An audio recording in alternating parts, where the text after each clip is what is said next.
अस्सलाम वालेकुम। मेरा नाम है मोहम्मद सईद और शॉप का नाम है सईद भाई मोबाइल रिपेयरिंग। आज मेरे पास एक मोबाइल फ़ोन आया है इन्फिनिक्स नोट 10 एक्स 693। फ़ॉल्ट इसमें चार्जिंग का है और फ़ॉल्ट ये है कि मोबाइल फ़ोन में ना ऑन कंडीशन में चार्ज कर रहा है और ना ही तो ऑफ कंडीशन में चार्ज कर रहा है। तो आइए इसको थोड़ा सा हम लोग समझते हैं। अभी देखें, इस वक्त मेरा मोबाइल फ़ोन ऑन कंडीशन पर है। मैंने इसको चार्जिंग केबल लगाई, थोड़ा करीब लिया, ये चार्जिंग केबल लगा दी है। 0.5 एम्पेयर ले रहा है और चार्जिंग का कोई भी इंडिकेट नहीं कर रहा है। ये ऑन कंडीशन है। अब मैं इसको ऑफ कंडीशन कर देता हूँ। बैटरी को डिस्कनेक्ट करते हैं, उसके बाद फिर वापस कनेक्ट करें। ये मैंने वापस कनेक्ट कर दिया और अब इसको चेक कर लेते हैं। चार्जिंग केबल लगाया, 0.5 एम्पेयर ले रहा है, लेकिन चार्जिंग का कोई आइकॉन शो नहीं कर रहा है। ना ऑन कंडीशन में चार्ज कर रहा है और ना ही तो ऑफ कंडीशन में चार्ज कर रहा है। तो मैं वाइट बोर्ड में आपको थोड़ा सा समझाना चाहूँगा। ये एक MTK का एक बेस बना हुआ है। ये हमारा B2B कनेक्टर चार्जिंग जैक से सप्लाई आ रही है, वीबस की B2B कनेक्टर पर आकर एंड हो रही है। B2B कनेक्टर से हमारी जो सप्लाई एंड हो रही है वो रही बैटरी कनेक्टर पर। ये हमारा बैटरी कनेक्टर है। अब B2B कनेक्टर से रास्ते में बहुत सारे कंपोनेंट, कुछ पैरेलल में लगे हुए हैं, कुछ सीरीज में लगे हुए हैं। अब जैसे कि जेनर डायोड है, फिर आगे एक और जेनर डायोड, फिर उसके बाद 2 रेसिस्टर, फिर एक ट्रांसिस्टर, ये सप्लाई से गुजर के वीबस की सप्लाई, फिर उसके बाद 2 रेसिस्टर ये वाले 330 के, 39 के। उसके बाद फिर और आगे की तरफ जाते हैं तो फिर एक और रेसिस्टर आ रहा है यहाँ पर, जो कि 1K से लेकर 10K या 33K के दरमियान के वैल्यू होगी। और आगे जाते हैं तो एक ट्रांसिस्टर आता है। वीबस की सप्लाई हमारी ईमीटर पे जाती है, उसके बाद कलेक्टर से आउट हो रही है और इस ट्रांसिस्टर का जो बेस है दूसरे ट्रांसिस्टर के कलेक्टर के साथ कनेक्ट है। इस ट्रांसिस्टर का जो ईमीटर है वो पावर IC के pin number P13 B drive के साथ कनेक्ट है और इस ट्रांसिस्टर का जो बेस है वो रास्ते में 2K का रेसिस्टर लगाकर चार्ज LDO वाली सप्लाई के साथ कनेक्ट है। ये चार्ज LDO वाली सप्लाई पिन नंबर R13, ये वाली सप्लाई 330 के और 39 के, यहाँ से एक सप्लाई पावर IC में जा रही है pin number T11 VCDT supply. और ये हमारी V ड्राइव सप्लाई VDRB। और फिर इस ट्रांसिस्टर के बाद एक रेसिस्टर लगा हुआ है और इस 0 ohms के रेसिस्टर से 2 सप्लाई नीचे उतरी है iSense BedSense N pin number N13 M13। Battery connector से एक सप्लाई हमारी पिन नंबर R13 पर आ रही है, बेड ऑन की सप्लाई है। ये तो है इसकी सारी वे। इन सारी वे के अंदर हमारी जो समझने की जो चीज़ है, जो इस वक्त हमारे मोबाइल फ़ोन में जो फॉल्ट आया हुआ है कि ऑन कंडीशन और ऑफ कंडीशन दोनों में चार्ज नहीं कर रहा है, उसमें हम लोग ने जो समझना है वो VCDT को समझना है। VCDT में क्या हुआ कि यहाँ पर 2 रेसिस्टर लगे हुए और ये 2 रेसिस्टर डिवाइडर सर्किट बना हुआ है। तो यहाँ पर मैं एक डिवाइडर बना लेता हूँ दोबारा से। ये मैंने एक रेसिस्टर यहाँ बनाया, दूसरा मैंने यहाँ बनाया। ये वाला जो रेसिस्टर है ऊपर वाला, ये 330K का रेसिस्टर है, 330 के। और ये वाला जो रेसिस्टर है ये सीरीज में लगा है और ये पैरेलल में लगा हुआ है 39K। इस रेसिस्टर का एक साइड ग्राउंड के साथ कनेक्ट है। ये 39K हो गया, 39K 330K। अच्छा, इसका जो Vin होगा, Vin जो हमारी सप्लाई है वो हमारी वीबस की सप्लाई जो कि इस वक्त 5.0 वोल्टेज होगी, 5.0 वोल्टेज। अब जब ये वाला रेसिस्टर R1 और ये वाला रेसिस्टर R2, या इन दोनों का जो VD बनेगा वो बनेगा हमारा 0.5 वोल्टेज और इस सप्लाई का नाम हो जाएगा VCDT। मैंने जो इस मोबाइल फ़ोन में डायग्नोज किया है तो मुझे ये मालूम हुआ कि ये रेसिस्टर भी लगा हुआ है, R2 रेसिस्टर भी लगा हुआ है और Vin सप्लाई 5.0 वोल्टेज भी आ रहा है। तो इसमें 0.5 वोल्टेज नहीं बन रहा, यानी VCDT सप्लाई में 5.0 वोल्टेज नहीं बन रहा है। अब 0.5 वोल्टेज ना बनने की वजह सिर्फ क्या है कि ये सप्लाई हमारी ग्राउंड वाली डिस्कनेक्ट हो चुकी है, इस वजह से नहीं बन रहा है ये ग्राउंड वाली सप्लाई। तो मैं आपको दिखाया बोर्ड में एक दफ़ा समझाता हूँ। देखें, ये इस वक्त मैंने यहाँ पर दिखाएं तो सेंटर पर लेकर आ जाए ताकि सही तरीके से बोर्नियो नज़र आ जाए हमारे। अब ये देखें, मैंने चार्जिंग का खोला हुआ है, मॉडल यहाँ पर दिखाएं नोट 10 एक्स 693। और अगर मैं B2B कनेक्टर पे जाता हूँ तो B2B कनेक्टर पे ये एक सप्लाई TP से गुजर कर वीबस OVP से गुजर कर फिर ये कॉइल से गुजर कर हमारी ये IC ये सप्लाई हमारी जारी है एक DC टू DC IC के ऊपर। मतलब ये नोट 10 है, मैंने जो आपको समझाया था वो एक 680 हॉट9 प्ले का था। तो इसमें देखिए कहीं पर भी VCDT का जिक्र यहाँ पर नहीं है, और इसमें जो पावर IC लगी वो MT 6358W वाली पावर लगी हुई है। तो एक दफ़ा बोर्ड पर अभी दिखाते हैं, अभी मैं आपको बोर्ड की तरफ लेकर आता हूँ। बोर्ड की कंडीशन वहाँ कैमरे में दिखाएं, बहुत ज़्यादा आउट हुई हुई। आप देख रहे हैं कि यहाँ पे जो जाली उतारी गई है, जाली उतारने की वजह से कितनी सारी इसमें प्रिंट है इसकी डैमेज हो गई। तो हम कोशिश कर लें कि जब भी कोई मोबाइल फ़ोन की जाली जब हम हटाएं तो उसमें बहुत ज़्यादा एहतियात करें, क्योंकि अंदर की लहरें इसमें डैमेज हो जाती हैं। आप देख रहे हैं ना, सारी की सारी लेयरें इसके ऊपर डैमेज हो गई हैं, तो इसका हम लोग ने एहतियात करना है। अब हम लोग ने VCDT सप्लाई कैसे तलाश करनी है, इधर आ जाए, स्कीमेटिक पर आ जाते हैं। स्कीमेटिक पर आ जाए, यहाँ सर्च वाली जगह पर आप लिख दें VCDT, और यहाँ पर आपने नेक्स्ट कर देना है।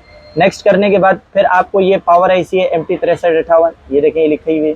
फिर उसके बाद इसके हम पिन पर आते हैं, पिन नंबर K12। जब मैं K12 पर आएंगे तो यहाँ पर हमारे को दोनों रेसिस्टर मिल जाएंगे, R1 रेसिस्टर 330 के और R2 रेसिस्टर 39 के। इसका लोकेशन कोड हुआ जो 330 के है वो है R2102। तो मैं एक दफ़ा आपको इसके लोकेशन पर ले जाता हूँ, यहाँ आ जाते हैं, दोनों को एक साथ खोल लेता हूँ ताकि हमें आसान हो जाए। तो कीबोर्ड से मैंने ये सर्च वाली जगह पर आकर यहाँ पर लिखना है VCDT, ये एक दफ़ा जूम किया, उसके बाद हमने नेक्स्ट कर देना है। इसको भी जूम कर लेता हूँ।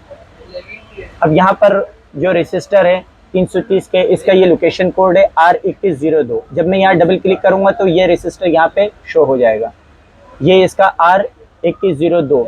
अब मैं इसको थोड़ा सा जूम आउट करके आपको मैं दिखाना चाहूँगा कि रेसिस्टर कहाँ लगा हुआ है बोर्ड में। बोर्ड में अगर हम काउंटिंग करें, यहाँ से ज़रा दिखाएंगे, यहाँ से नीचे से दूसरा नंबर R1 R2102, अगर ऐसे लेटा हुआ लगा हुआ है तो दूसरा नंबर वहाँ पर दिखाएं, वहाँ पर नीचे से दूसरा नंबर यानी ये वाला है, ये इसका R1 हो गया। इस साइड पे V बस सप्लाई है, और ये हमारे यहाँ पर ये दो रेसिस्टर आपस में हमारे जुड़े हुए हैं जो कि इसको डिवाइडर बन रहा है। और ऊपर वाला R2 भी दिखा देते हैं, दिखाएं ज़रा, R2 दिखा दें, यहाँ ले आए। ये 39 के R2 रेसिस्टर, इसका एक साइड ग्राउंड के साथ कनेक्ट है। लोकेशन कोड है R2106, R2106, जो कि ये ऊपर लगा हुआ R2106 ये लगा हुआ। तो वहाँ पर मैं दिखा देता हूँ, R2106 ये वाला है, तीसरा नंबर वाला। अच्छा, ये इस जगह पर हमारे V बस वोल्टेज आते हैं। यहाँ पर मैं एक दफ़ा V बस वोल्टेज भी आपको ज़रा चेक करवा दूँ। बोर्ड वापस इस तरफ दिखाएं, बोर्ड लगा लूँ मैं।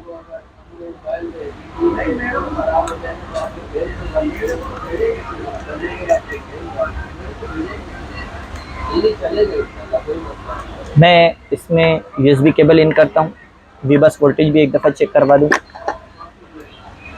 यहाँ वोल्टेज रेंज पे सेट कर दिया, बोर्ड को थोड़ा सीधा कर लूँ।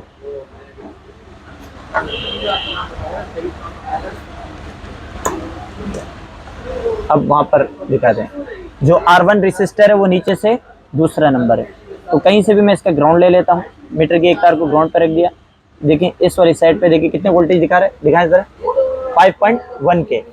और इसके अगर रेसिस्टर की दूसरी साइड जहाँ पे VD 0.5 बनना चाहिए, तो अब दिखाएं कितने वोल्टेज है, 3.1 वोल्टेज। थोड़ा सही से दिखाएं, मीटर सही दिख नहीं रहा है, 3.1 वोल्टेज, ठीक हो गया।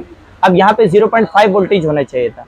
अब ये 0.5 वोल्टेज जो नहीं बन रहा है, उसकी वजह सिर्फ और सिर्फ ये है कि हमारे R2 का रेसिस्टर का ये जो ग्राउंड वाला हिस्सा है, यहाँ दिखाएं, ये ग्राउंड वाला हिस्सा इसका टूट गया।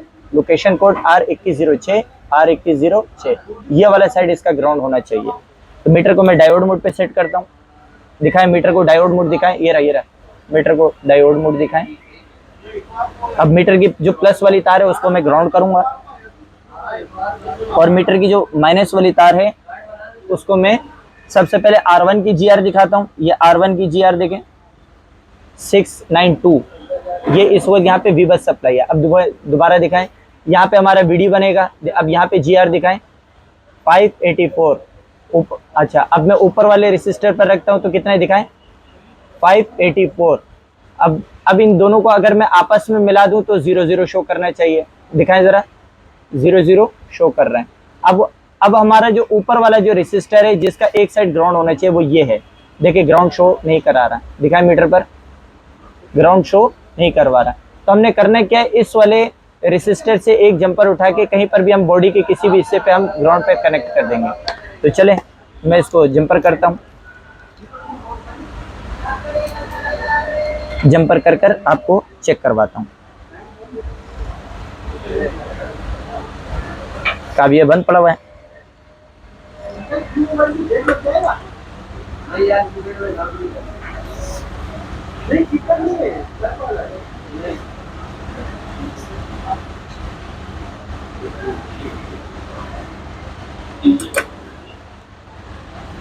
ये नीचे से तीसरा नंबर आएगा, तो मैं बोर्ड को थोड़ा सा घुमा लेता हूँ ताकि जंपर लगने में मुझसे आसान हो जाए।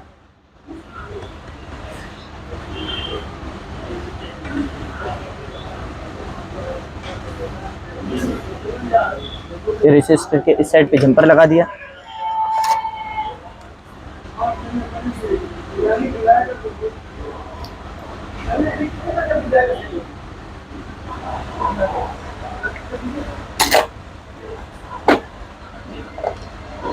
बोर्ड को फिर घुमा लेता हूँ ताकि काबिये चलने में थोड़ी सी आसानी हो जाए।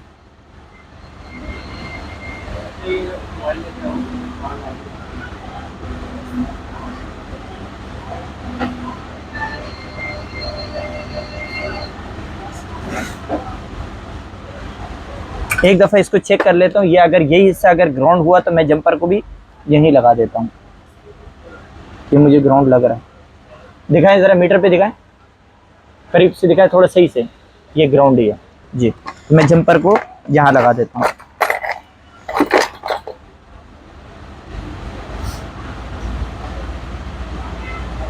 ये मैंने जंपर यहाँ ग्राउंड कर लिया। तो एक दफ़ा रेसिस्टर पे मैं दोबारा से चेक कर लेता हूँ कि रेसिस्टर को ग्राउंड मिला या नहीं मिला। मीटर की प्लस वाली तार को मैंने बॉडी के ग्राउंड के साथ लगा दिया और माइनस वाली जो तार है उसको मैं रेसिस्टर के R2 पर लगाता हूँ। देखें ग्राउंड हो गया, दिखाएं थोड़ा सा, ग्राउंड हो गया। तो चले एक दफ़ा मैं इसको वोल्टेज भी आपको चेक कर कर दिखाता हूँ। बोर्ड को वापस एंट्री करते हैं। वापस एंट्री करने के बाद ये वाली रिबन भी लगा लेता हूँ सब बोर्ड, और फिर यहाँ पर मैं एक दफ़ा चार्जिंग केबल लगा के वोल्टेज भी दिखा देता हूँ। वोल्टेज मीटर को वोल्टेज रेंज पे सेट करना है, वोल्टेज पर, और यहाँ पर दिखाएं ज़रा, वहाँ पर यहाँ पर 5.1 वोल्टेज और VD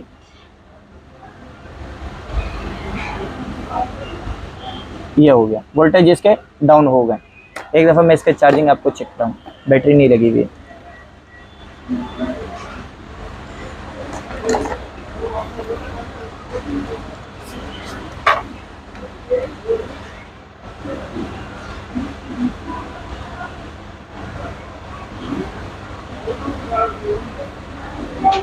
शायद जंपर सही लगा नहीं है, एक दफ़ा दोबारा रीचेक मार लो।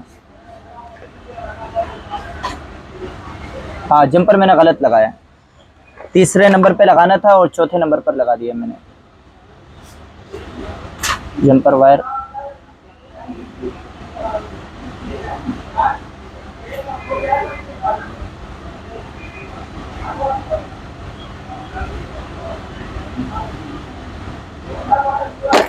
दोबारा से रीचेक कर लूँ एक दफ़ा, कहाँ गया, वहाँ दिख रहा है, लगाना था तीसरे पर और गलती से लगा दिया चौथे पर।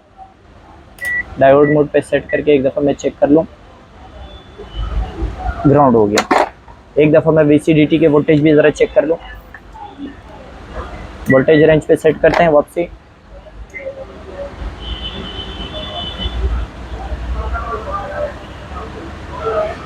और सबसे पहले R1 की वैल्यू को चेक करता हूँ। R1 पे 5.1 आ रहा है, ठीक हो गया। और अभी VD वोल्टेज ये दिखाए 0.5 वोल्टेज, थोड़ा सही से दिखाए यूज़र को, 0.5 वोल्टेज है। तो अब मैं बैटरी कनेक्ट करने के बाद इसको चेक करता हूँ। ये बैटरी मैंने लगा दी है और चार्जिंग पे लगा दिया है। ये देखिए चार्जिंग का आइकॉन शो हो गया। एक दफ़ा परसेंटेज भी देखते हैं, परसेंटेज भी आ गया। तो मैं उम्मीद करता हूँ कि इस वीडियो से आपको बहुत ज़्यादा फ़ायदा हुआ होगा। तो अगर आपको वीडियो पसंद आई हो तो लाइक करें, कमेंट्स करें, शेयर करें और सब्सक्राइब भी करें। उसके अलावा अगर टिकटॉक पे इस वीडियो को देख रहे हैं तो रीपोस्ट करें। इंशाल्लाह मिलते हैं अगली वीडियो पर। अल्लाह हाफ़िज़।